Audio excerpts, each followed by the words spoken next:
Dečki i cure, dobrodošli u novi eToys tutorial. Ovdje je profesor Nevenko. U ovom tutorialu ćemo pokazati neke osnovne operacije s eToysom. Naučit ćemo kako upaliti eToys, naučit ćemo kako stvoriti novi projekt, kako spremiti neki projekt, te saveati ga i kako ga kasnije učitati ili loadati. Pokrenut ćemo eToys tako da kliknemo na ikonu 2 puta i sad nam se otvorio eToys. S tim da nam se tu kao nešto sad čudno stvorilo u meniju.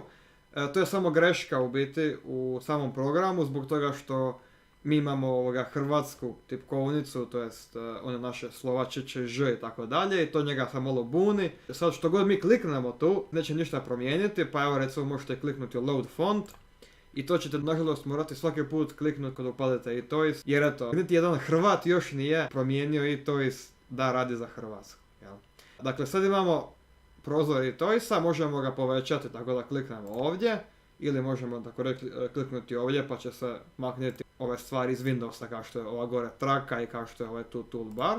I dakle ovdje sad možemo kliknuti na meni Make a Project, to znači da napravimo novi projekt.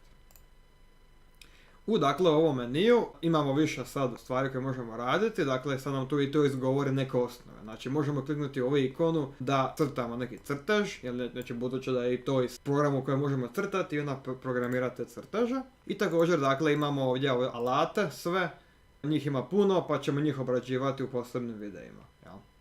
Ono što je zapravo najbitnije u ovom videu mi ćemo naučiti kako se sprema projekt nakon što smo ga napravili. Dakle, nakon što smo napravili projekt, ćemo kliknuti ovu tu ikonu, znači fascikla sa strelicom prema dolje, i znači to nam je ikona da spremimo projekt, da ga saveamo. Znači tu ćemo ga nazvati nekako smisleno, dakle nemojte ga zvati dfsgvđv zbog toga što onda kada upalite, da učitate neki projekt, nećete znati koji je koji projekt. Nazovite ga nekako smisleno, na primjer, ne znam, ako pišete priču o zoološkom vrtu, onda ćete napisati zoološki vrt, priča ili i kako god, jel? I znači ovdje možete pisati neki opis projekta, koji je autor i tako dalje, to nije baš toliko bitno.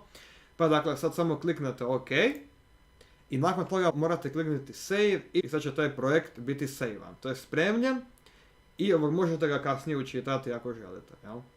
I sad evo tu možemo vidjeti da smo sigurni da je on spremljen jer piše tu njegovo ime, jel?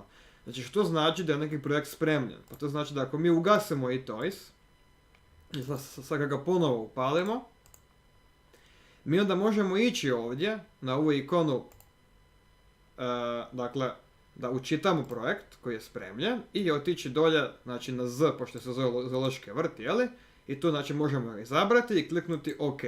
I sad znači evo vidimo naš projekt spremljene, možemo opet nastaviti raditi na njemu. Jel?